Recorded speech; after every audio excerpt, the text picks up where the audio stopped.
Hello दोस्तों, welcome to हमारी दुनिया विद रज़ा। आज की इस वीडियो में हम डिस्कस करेंगे professional certification recognition in Canada. Meaning अगर आप एक प्रोफेशनल हैं जैसे कि डॉक्टर, इंजीनियर या चार्टर्ड अकाउंटेंट और कनाडा में अपने फील्ड में जॉब कंटिन्यू करना चाहते हैं तो ये वीडियो आपकी लाइफ चेंज कर सकती है। मैं आपको बताऊंगा exactly the road map, step by step process जो thousands of professionals successfully follow कर चुके हैं। No guess work, no confusion, just practical actionable guidance. Doctors के लिए complete medical licensing pathway, engineers के लिए P.Eng सर्टिफिकेशन प्रोसेस और chartered accountants के लिए CPA designation journey, plus success mindset और प्रैक्टिकल टिप्स जो कोई नहीं बताता।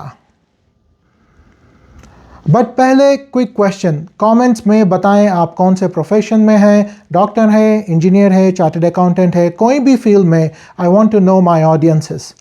दोस्तों, कनाडा में प्रोफेशनल सर्टिफिकेशन सिर्फ एक नाइस टू हैव नहीं है, ये एब्सोल्यूट नेसेसिटी है। विदाउट प्रॉपर सर्टिफिकेशन आप एक टैक्सी ड्राइवर से ज़्यादा अर्निंग नहीं कर सकते, रिगार्डलेस ऑफ योर प्रोफेशन और एक्सपर्टीज़। इसका मतलब ये है आप एक डॉक्टर है, इंजीनियर है, चार्टर्ड अकाउंटेंट है या कोई भी प्रोफेशन से है और आपके पास ऑथेंटिक क्रेडेंशियल्स, कैनेडियन क्रेडेंशियल्स नहीं है तो फिर आपको एक सही कंपनी में जॉब नहीं मिल सकती है। अगर बाय चांस आपको थ्रू नेटवर्किंग मिल भी जाती है वो सिर्फ एक एंट्री लेवल जॉब होगी। And that is why it is so crucial for professionals to get the proper credentials evaluated and get your certifications in place before you start your career in Canada. So let's dive deep into each profession. Dosto, grab a notebook, make notes because this information is pure gold.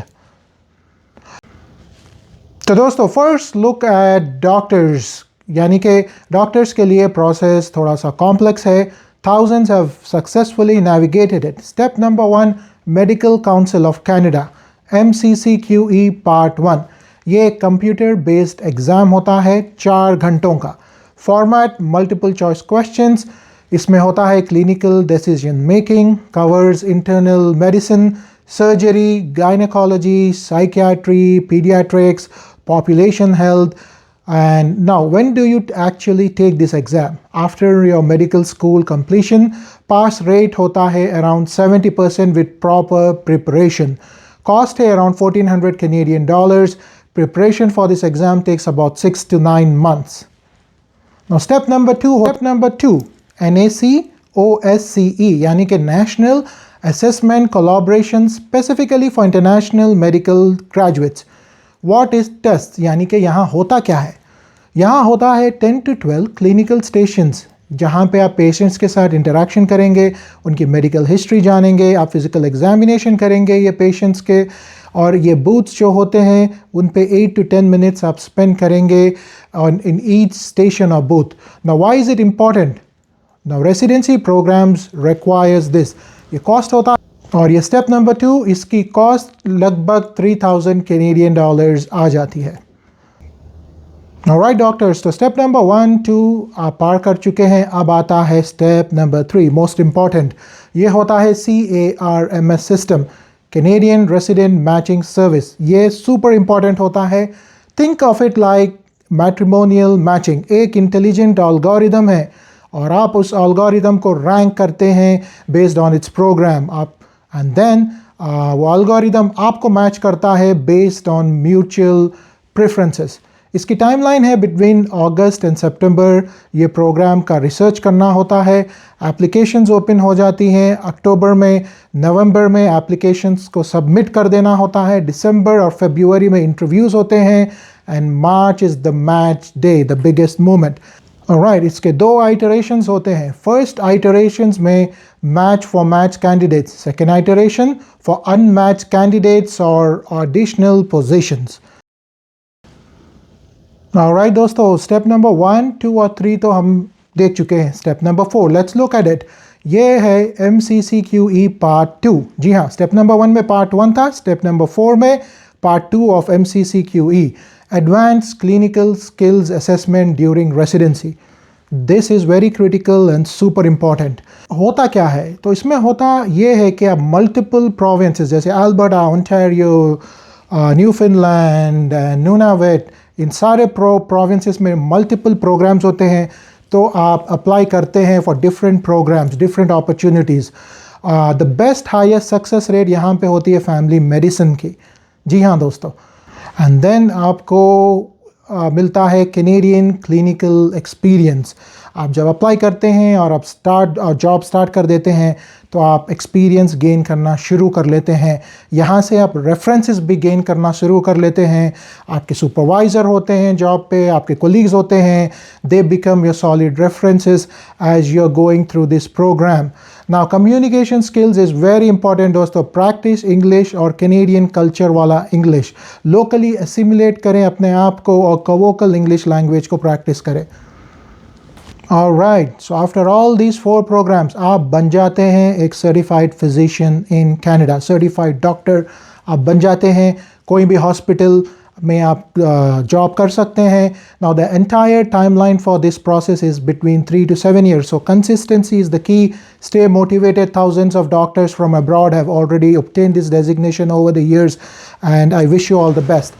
Now let's move to occupation number 2, engineers. Engineers के लिए process relatively straight forward है, high demand field है Canada में। Step number 1 होता है academic credential assessments. इसमें होता यह है कि आप आपके जो इंजीनियरिंग की डिग्री है with all the documents and with all the certificates आप सबमिट कर देते हैं क्रेडेंशियल असेसमेंट के लिए थ्रू WES। इसकी कॉस्ट होती है अराउंड $200। क्रेडेंशियल्स असेस होने में 6 to 8 वीक्स का टाइम आपको लग जाता है। This confirms that your engineering degree is equivalent two Canadian standards. Step number 2 is experience requirement, जो कि कैनेडियन एक्सपीरियंस है। It's not always preferred, most of this companies they do prefer, but it's not mandatory. आप complete करते हैं co-op programme eight ए Canadian company, internship complete करते हैं eight entry level jobs eight technical positions, जहां पे आपको engineering work experience आपका बन जाता है। ये टाइमलाइन होता है 1 to 2 years आप लगाते हैं and you obtain your Canadian experience. Step number 3, professional practice exams. तो ईच प्रोविंस की अपनी एक स्पेसिफिक एग्ज़ाम होती है। Canadian engineering law, professional ethics, regulatory requirements, engineering practice standards के हिसाब से आपको उस एग्ज़ाम देना होता है and you get certified. Alright, step number 4, P.Eng license, professional engineers designation. ये final step है engineers के लिए। This process will take anywhere from 1 to 3 years up to 5 years depending on how dedicated you are in obtaining this designation. इसके लिए requirement होती है कि आप एक इंजीनियरिंग फर्म के साथ मेन स्ट्रीम में अपने ओन प्रोफेशन में फुल टाइम 1 से 3 साल तक आपका एक्सपीरियंस होना चाहिए। At the same time you have to pass all the exams, you have to pass all the critical standards. जिस तरीके से एवरी प्रोविंस की होती है अपनी एक स्टैंडर्ड, सिविल इंजीनियर की होती है, for example building codes, mechanical engineering की होती है, अपने professional liability codes electrical engineers के होती है, जैसा कि provincial regulations, critical safety standards. Then you have to pass all those protocols before obtaining your designation. इसमें easiest होता है सॉफ्टवेयर इंजीनियर्स को, यानी कि जो इंजीनियर्स है IT में काम कर रहे हैं उनके लिए P.Eng लेना बड़ा आसान है compared to any other engineering streams because they don't have to go through all these standards or code of standards. तो उनके लिए थोड़ा सा आसान हो जाता है। Definitely it's doable. Once again, it all falls back to how dedicated you are, how committed you are in obtaining your designation दोस्तों। Alright दोस्तों, moving along.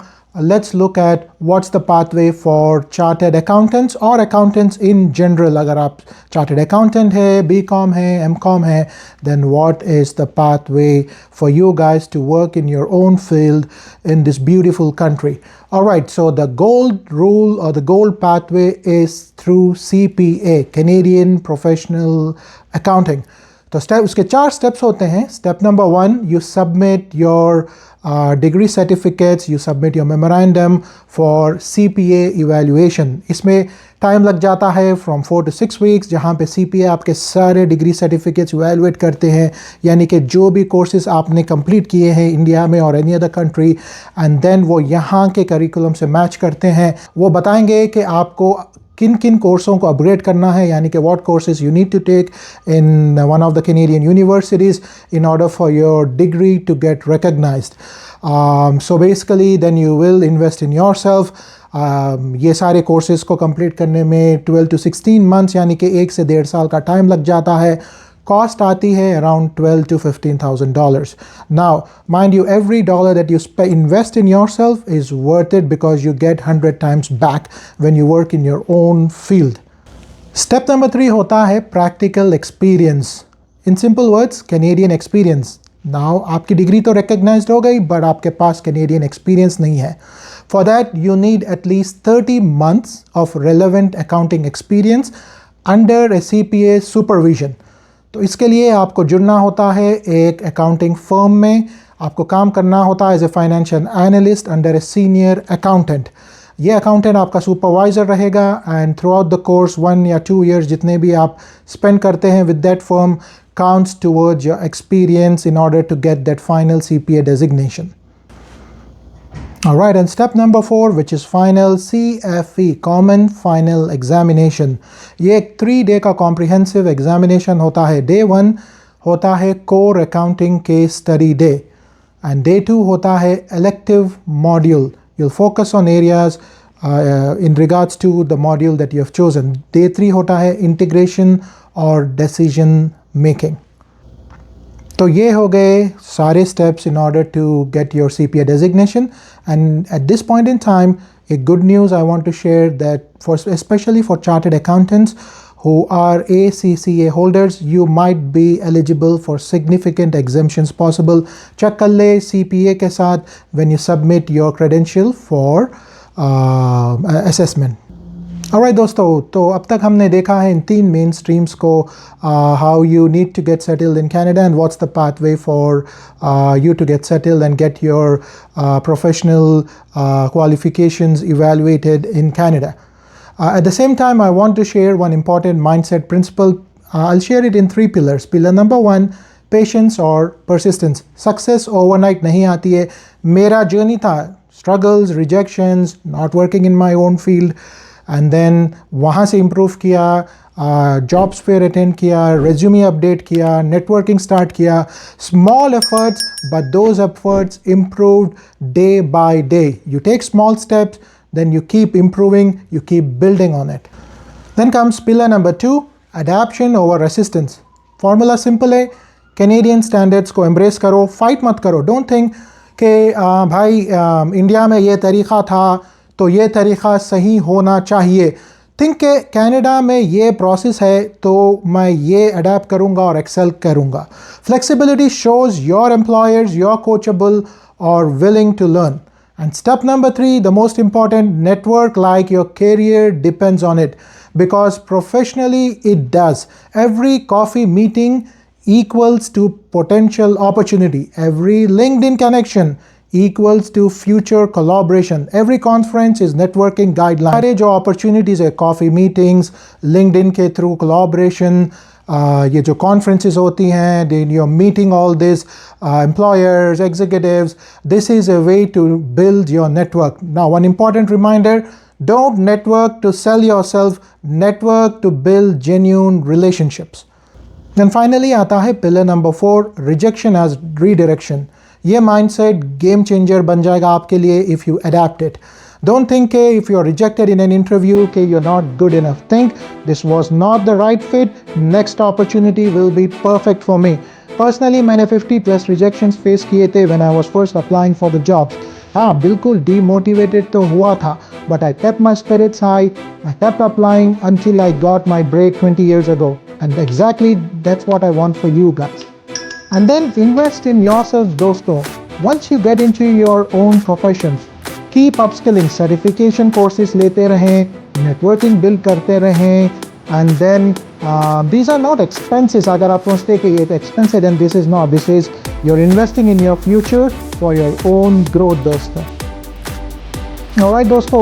Now finally, taking the right path saves time, saves your money, saves energy, और most importantly your sanity. तो दोस्तों 20 साल पहले मैंने जो trial and error से सीखा था, you don't have to go through it because you already have this complete roadmap. Your journey will be unique. Maybe आपको थोड़ा बहुत adjustment करना पड़ेगा, same as my journey. But the fundamentals दोस्तों are the same. और fundamentals क्या है? Solid preparation, dedication, never giving up. This is most important. आपको ये तय कर लेना है कि you have your end goal and you need to achieve your goals. Then moving along, consistent effort. Smart networking दोस्तों, this is very important. Network smart, build relationship. Then last but not least, continuous learning. Invest in yourself, upgrade, upskill, and then stay current with the trends. Canada needs you. Healthcare में doctors की desperate shortage है. Engineers में skilled professionals urgently required है. Financial sector growing and expanding. Technology boom ongoing. आपकी expertise, आपके skills, आपकी dedication, Canada is waiting for it. And also remember, Canada is just not a destination. It's complete transformation. Personally, professionally, financially, emotionally, ये journey change कर देगा आपको बिल्कुल. I believe in you, now you believe in yourself. तो दोस्तों अगर ये video आपको हेल्पफुल लगा, और I know it was because we covered so much valuable information, तो स्मैश करिए वो लाइक बटन और दबा कर शेयर करिए अपने फ्रेंड्स और फैमिली को who are genuinely interested in coming to Canada. It will help them in the pathway to work in their own mainstream. Or it really helps algorithm recommend this video to more people who need it. तो दोस्तों मेरी अगली video में we will cover more pathways for different professions that includes lawyers, teachers, professors, chefs, you name it, sky is the limit दोस्तों. बस करने की चाह होनी चाहिए and then sky is the limit. I wish you all the best. Take care and sabahol.